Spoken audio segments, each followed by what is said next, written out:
Ok Méné, je pense que dernièrement vous avez beaucoup entendu parler de la Nike Zoom X Vaporfly Next %. Pour bien comprendre la Vaporfly, pour qu'un sportif soit plus performant, il faut qu'il s'entraîne mais aussi qu'il soit bien équipé. C'est pour ça que les marques investissent autant dans les technologies. Par exemple, en 2014, Nike a sorti la LeBron 12. Elle a été conçue pour donner un meilleur amorti, un meilleur maintien et une meilleure flexibilité à LeBron James. Si tu regardes bien la semelle, on peut voir des alvéoles hexagonales. C'est en fait le système Zoom Air réparti de manière à ce que le pied soit le mieux amorti en fonction des appuis. En athlée aussi, il est important de courir avec une bonne paire, surtout au très haut niveau. Les modèles sont pensés pour réduire le coût énergétique, c'est-à-dire la quantité d'énergie nécessaire à l'athlète pour fournir un effort lors d'une foulée par exemple, et donc améliorer sa performance. Du coup, plus le coût énergétique est faible, moins on dépense d'énergie et plus la performance est bonne. Pour la Vaporfly, Nike avait dévoilé en 2017 Breaking 2. C'était un programme qui avait pour but de réaliser un marathon en moins de 2 heures. Des experts en biomécanique, design et psychologie du sport ont aidé Nike dans cette démarche. C'est comme ça qu'est née la Zoom Vaporfly 4% Elite. Le coût énergétique a été amélioré de 4% environ. Ça veut dire que le coureur dépense environ 4% de moins d'énergie avec une autre chaussure, ce qui lui permet de gagner environ 1 minute par heure de course. Malgré ça,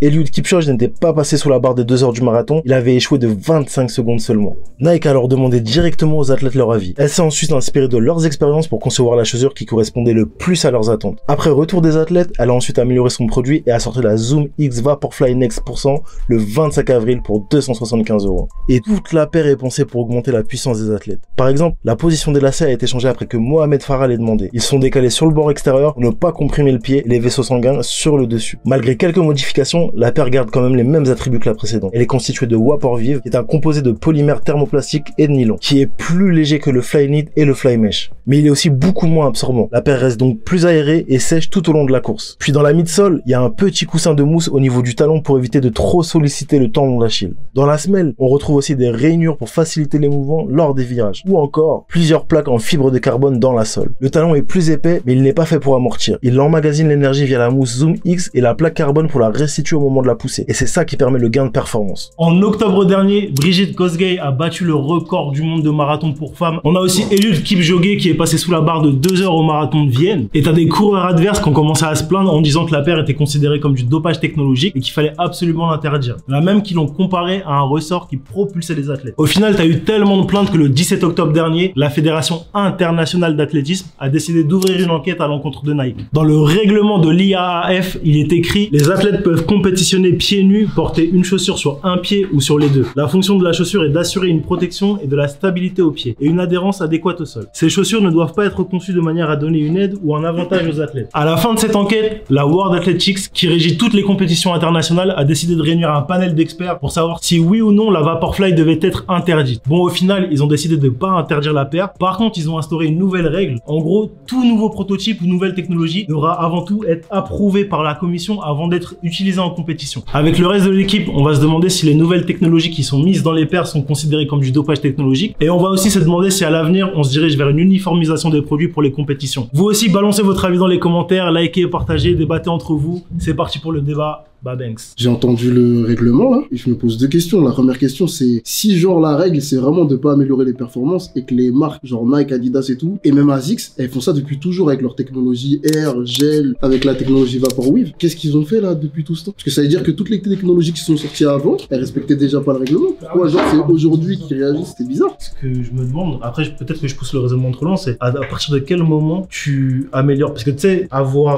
une chaussure qui te maintient mieux le pied quelque part c'est améliorer tes performances parce que ça te permet d'être plus stable, donc c'est pas logique du tout, tu vois. Je comprends pas le point du règlement en fait. Même une chaussure confort, tu vois, c'est pas précisé dans le règlement, mais est-ce qu'une chaussure doit te permettre d'être plus confortable? Ils te disent ouais tu peux porter ou pas une chaussure si t'as envie, mais le fait est que si tu cours un marathon avec une paire de chaussures ou avec sans paire de chaussures, ça n'a aucun sens. Le confort va te permettre d'aller beaucoup plus loin, de tuer tous les records, et en vrai de vrai, on arrive à une période dans l'humanité où c'est de plus en plus difficile de battre des records parce que le corps humain fait qu'il y a des limites physiques, on n'arrivera peut-être pas à dépasser, passer en dessous des 9 secondes par exemple au 100 mètres parce que c'est extrêmement complexe. Pour autant Usain Bolt, parce que c'est un monstre physiquement et parce que c'est un monstre d'entraînement, il a réussi à encore battre le record. Mais depuis, il y a des choses qui n'ont pas changé et à mon avis, les chaussures c'est un des leviers pour que demain les personnes soient capables de plus battre de records. Mais c'est la marche à mon avis naturelle et normale de l'amélioration de tout d'ailleurs, enfin, que ce soit dans les technologies de manière générale ou dans la course. Et je vois pas pourquoi ils commencent à supprimer des paires ou refuser des paires, ça n'a aucun sens. Après Nike, ils avaient carrément, même, il me semble, quand ils voulaient passer en dessous des 2 heures pour le marathon, ils avaient carrément fait un terrain en altitude, je crois, avec une piste un peu penchée, plus une paire au pied pour que genre ça aille dans cette logique de battre des records, tu vois. J'arrive vraiment pas à comprendre. Pour moi, le gel fait déjà ça, l'air fait des achats, toutes les semelles en foam, elles font déjà ça. Je pense que le problème, c'est que, sans citer de marque, mais les marques, elles se font une guerre un peu. C'est même pas une guerre, tu vois, c'est juste de l'avancée. T'as juste envie de rendre tes produits encore plus performants. C'est pour ça, je pense, qu'ils mettent de l'argent dans la R&D, etc. Et peut-être que certaines marques arrivent à développer de meilleures technologies et d'autres pas. Et qu'au début, jusqu'à maintenant, ça dérangeait personne parce que ils étaient peut-être un peu plus forts, mais pas trop. Et qu'à mon avis, là, le fossé, il commence à se creuser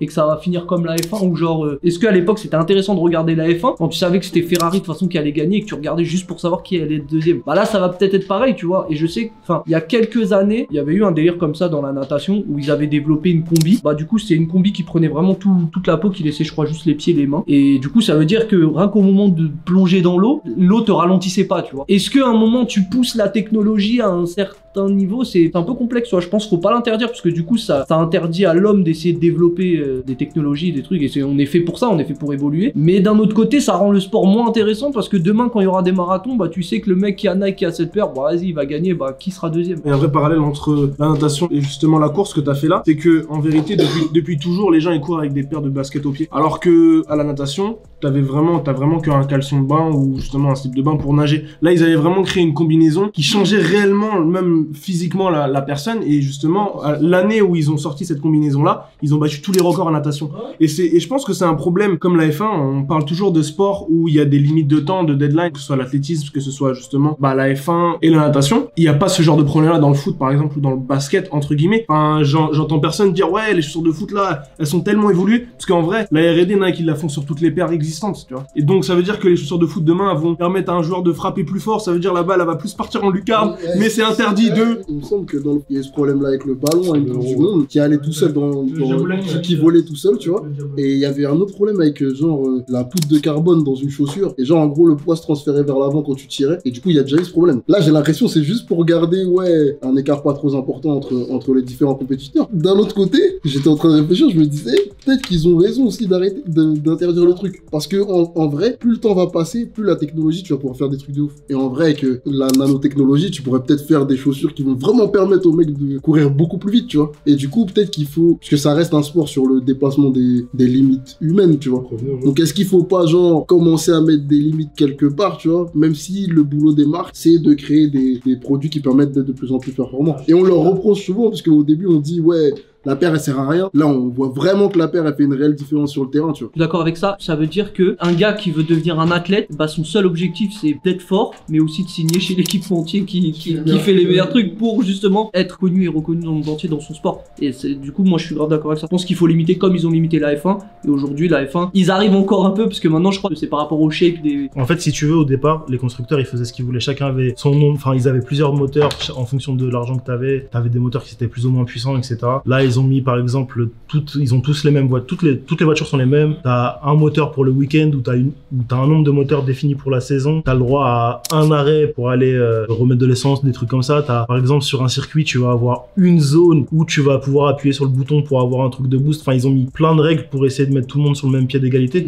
Mais je trouve que ça a perdu de son charme. Tu vois, par exemple, quand j'étais petit, que je regardais la Formule 1, tu pouvais avoir des mecs qui avaient des moteurs qui étaient moins puissants que les autres, qui avaient des aptitudes du coup qui étaient bien meilleures que des gars comme Schumacher ou Hakkinen, puisqu'ils arrivaient à faire des trucs intéressants avec des moteurs qui étaient moins puissants, tu vois. Et là, tu mets tout le monde pareil. Certes, là, c'est vraiment le pilote qui met... Enfin, le pilote est plus mis en avant, mais pour moi, ça enlève la beauté du sport, en fait. Dans le cas de la Formule 1, ça enlève la beauté du sport. J'avoue, je suis pas du tout la Formule 1 et t'as l'air d'avoir beaucoup de temps libre les week-ends. Comment Enfin, quel est l'intérêt d'avoir différentes écuries s'ils ont les mêmes moteurs et les mêmes chaînes de voitures? C'est que la couleur? À l'époque, c'était Jean Todt qui était directeur de Ferrari. Il avait dit un truc du genre, les gars, on est spécialisé dans l'automobile, on est bon dans l'automobile. Si les autres, ils veulent nous concurrencer sur ce terrain-là, bah allez-y, faites le taf. Si le PSG, ils ont 1 milliard de budget et que l'autre à côté, il a que 500 millions, frère, qu'est-ce que tu veux qu'on dise, tu vois? Et ça veut rien dire, tu vois. C'est pas pour ça que le PSG, ils ont un budget énorme pour gagner la Ligue des Champions et ils gagnent pas la Ligue des Champions, tu vois. Et t'as des clubs qui vont, comme l'Ajax, qui ont peut-être 5 ou 6 fois moins de budget, qui vont en demi-finale et qui font des trucs de ouf. Ça fait partie du sport, en vrai, tu vois. Et moi, ce qui me pose problème aussi, c'est que c'est pas la Fédé qui s'est dit, ah, Nike, là, tous ceux qui ont des Nike, c'est bizarre, tu vois. C'est les autres athlètes qui ont dit, ah, lui, il a encore gagné, il porte des Nike. Ah, lui, machin, tu vois. Et ça, c'est ça qui me... Je trouve que là, pour le coup, la fédération, elle joue pas bien son rôle, tu vois. Enfin, pour moi, elle devrait avoir plus la main mise sur le truc. Et du coup, pour vous, est-ce que c'est du dopage? Parce que en gros, ça veut dire si on n'interdit pas le fait que les marques développent les meilleurs produits, ça veut dire, c'est un peu con ce que je vais dire, mais genre, ça veut dire on n'interdirait pas à des sociétés pharmaceutiques de développer les meilleurs produits pour que les mecs ils se les injectent et qu'ils viennent des surhommes, tu vois. Mais en fait, moi, c'est juste la différence entre les deux, c'est que la chaussure, elle est à l'extérieur de l'humain. Moi, c'est la seule différence que je vois, tu vois. Genre, c'est un équipement, c'est le seul équipement auquel on a le droit. Du coup, ce qui est cool, c'est que l'humain doit quand même faire les perfs. Quand tu te piques un peu, c'est toi que tu boostes, tu vois. Ouais, je pense qu'il y a aussi le côté humain, tu vois. Si je pense deux mecs prennent la même dose, ils feront pas les deux mêmes performances. Tu vois, en fait, ça revient exactement à la chaussure. Ouais, mais à un moment, les gens meurent. Je pense que c'est aussi pour ça. C'est pour ça qu'ils ont fait le choix de mettre la seringue, frérot, tu vois. C'est pour ça que pour moi, je fais pas trop de différence entre les deux. Pas du tout même. L'humain, il doit faire la perf, mais à partir de quand le comité peut strike une perf? Là, ils sont tombés sur la Vaporfly, mais si celui qui avait la perf serait pas arrivé numéro 1, à ce qui se serait penché sur la perf, en fait, je me demande ça. C'est lié à ses perfs, du coup, c'est l'arrivée numéro 1. Donc, ils en ont marre de finir deuxième, frérot. Moi, je pense que le comité, ils ont reçu un mail anonyme, frérot, et genre, il y a écrit dedans, hey, regardez, la paire, elle a fait ça. Nous, on est derrière, on peut plus rien faire. Par exemple, moi, je mets la Vaporfly, je vais gagner aucun marathon, tu vois. Genre... T'en sais rien, frérot, t'en sais rien. Ça se trouve, les chaussures, elles marchent vraiment, frérot. Tu vas grave être surpris. Ce que je voulais dire, c'est que c'est pas le but en fait d'une chaussure. Enfin, Nike ils vendent pas ce truc là de t'as des Nike, t'es le meilleur. Adidas c'est en mode bah moi si t'as des Adidas t'es le meilleur. Donc en vrai c'est le jeu. Ils ont juste réussi donc je vois pas pourquoi ce serait un problème. Sachant qu'en plus, même dans les sports, bah je sais pas, au foot, tu sais, la pelouse, il y a certains stades où elle est plus arrosée pour que ça marche plus. Dans tous les sports, il y a des trucs pour que les performances soient améliorées, tu vois. Donc je vois pas pourquoi une chaussure ça poserait problème. Enfin, je comprends. Là, en réalité, avant, c'était une révolution de porter des paires pour courir, tu vois, des paires avec des bulles d'air, avec une technologie. Pour l'époque, tu vois, avant c'était une semelle, tu vois ce que je veux dire, c'était dur, c'était du bois. En plus, c'est vrai, c'était du bois, tu vois. Là, ils ont mis de la mousse, ils ont mis des trucs, tu vois. Aujourd'hui, une paire qui est mise sur un joueur, on va pas se mentir, c'est un panneau publicitaire. Et moi, j'ai l'impression que Nike, ils ont un peu le monopole. Et je pense que ça doit faire chier à énormément de marques. Et ça fait des plaintes, tu vois. Il y a un autre truc que je voulais dire, c'est qu'aujourd'hui, frère, les avancées technologiques, elles sont pas aussi importantes qu'il y a 15, 20, 30 ans. En mode aujourd'hui, tu peux avoir des paires qui sont performantes et qui vont te permettre de courir archi fort. Et c'est pas parce que tu vas avoir la dernière paire de Nike qui va te rapporter peut-être 1% ou 2% de plus sur tes performances que ça joue sur la performance de l'athlète. Moi, je trouve ça un peu abusé, tu vois. Je suis d'accord avec toi parce que moi, j'ai la dernière Nike Infinity Run et mes performances, elles sont rincées, frère. Je te le dis direct. Et je me suis pas blessé. En tout cas, si on mate un peu ce qui s'est passé genre dans les 3 dernières semaines, c'était un coup de com' incroyable pour Nike. Ils ont eu des articles absolument partout, dans des endroits où genre il y a 0 article sur le running, ou même sur Nike, tu vois. Il y a eu des articles sur 01.net où il y a 0 article sur ce sujet-là. Et franchement, ça a été fort. Donc même si genre là le produit marchait déjà, je pense qu'en plus là ils ont réussi à avoir publicité gratuite, c'est grave fort. Est-ce que là t'es en train de dire que c'est Nike qui a mis en place ce stratagème pour mettre en avant ces paires de chaussures? Je sais pas si c'est eux qui ont fait ça, mais si c'est eux, on a encore eu le droit à une masterclass, frérot, parce que c'est n'importe quoi. Ça m'a saoulé. J'allais partout, il y avait les articles partout, c'était n'importe quoi, gros. C'était les mots utilisés. Dopage technologique. Genre jamais ces deux mots-là ils se seraient retrouvés là à côté de l'autre, ça n'existe pas, frérot. Même moi, après ma traditionnelle raclette du dimanche soir, j'ai eu envie de m'acheter une paire pour courir, mon gars, c'est n'importe quoi. C'est très fort. Bravo.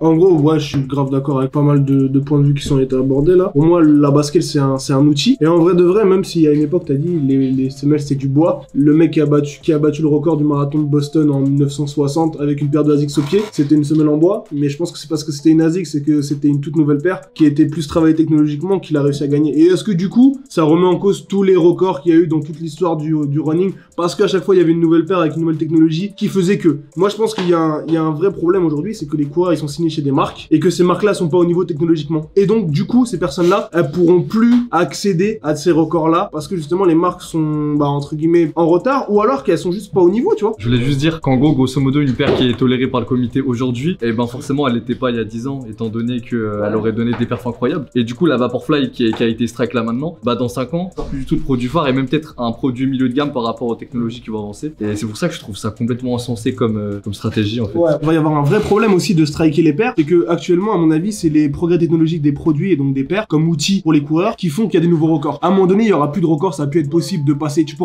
Il y a personne un jour qui va courir un marathon en dessous d'une heure. C'est impossible physiquement. Et le seul moyen de baisser ces scores-là est donc de laisser un intérêt au sport, parce que aujourd'hui, si on regarde l'athlétisme ou on regarde les JO, c'est parce qu'on se dit putain, peut-être qu'aujourd'hui il va y avoir un record. Il n'y a aucun intérêt à regarder des mecs courir sur une piste. En vrai de vrai, si tout le monde a les mêmes paires, ça veut dire que tout le monde aura une certaine limite, un certain progrès. Alors certes, ils arriveront à s'améliorer physiquement, mais à un moment donné, ça va être bloqué, ce qui fait que ce sera plus intéressant à regarder et que plus personne va regarder. Je suis assez d'accord, mais je pense que de base, les records ils ont continué d'évoluer puisque l'homme évolue, tu vois. Et à mon avis, ils veulent que ça continue d'évoluer, mais grave lentement. C'est pas forcément par rapport au progrès technologique, parce qu'il y a des mecs qui, il y a moins de 3 ans, ont des courses pieds nus. Donc l'évolution de l'homme, elle fait aussi le taf, tu vois. Et en plus, dans ton point, t'oublies le côté humain. Usain Bolt, je suis désolé, mais genre, son shape, il est fait pour faire ça. LeBron James, son shape, il est fait pour être balèze au basket et tout niquer, frérot. C'est juste, les bonnes personnes doivent être au bon endroit et les records, ils seront... Mais après, il y a depuis le début de l'histoire humaine, on grandit, on est de plus en plus grand, de manière globale. Mais à un moment donné, il y aura une limite, on ne mettra pas et on fera pas 3 mètres, peut-être 1 ou 2 millions d'années. Il y a des endroits sur Terre, là, l'homme, il évolue perpétuellement, tu vois. Moi, je pense que les records, ils vont continuer d'être battus, mais genre tout doucement. Et eux, comme ils veulent que ça se fasse doucement, ils veulent pas que les technologies, elles permettent des progrès qui soient trop rapides, tu vois. En vrai, là, les projets technologiques, ils se font plus en des millions et des millions d'années. Enfin, des milliers et des milliers d'années. Là, ça va beaucoup plus vite. Donc, l'homme aussi évolue beaucoup plus vite. Gros, je suis pas sûr qu'une paire de chaussures, ça te donne même 50, 30, 40% de tes performances. Là, ils disent que, par exemple, pour le cas de la Vaporfly 4%, ça réduit ta perte d'énergie de 4%. C'est pour ça qu'ils l'ont appelé comme ça. Enfin, ce que Sean a pointé du doigt, qui est super intéressant, c'est que va y avoir un autre souci. Si demain on bloque les performances des produits, peut-être que demain, dans peut-être 50 ou 100 ans, on admettra la possibilité de modifier les ADN des enfants pour les améliorer physiquement. C'est ça, il y a aussi un problème éthique à ce niveau-là. On attaque des sujets qui ont peut-être, on a l'impression qu'il n'y a pas de rapport, mais en vrai de vrai, si demain on est un peu bloqué et qu'on a envie de battre des records, et que demain c'est autorisé en Chine par exemple, parce que ça se fait, parce qu'il y a des mecs, non mais c'est vrai, il y a des mecs qui modifient l'ADN aujourd'hui, il y a des mecs qui ont des problèmes avec des comités d'éthique parce qu'ils modifient l'ADN. Ça se trouve demain, on va avoir un pays qui va tolérer le fait qu'on modifie de l'ADN chez des enfants pour qu'ils soient plus grands, plus balèzes, tout ça. Et en vrai, peut-être que ce sera du dopage génétique, je sais pas.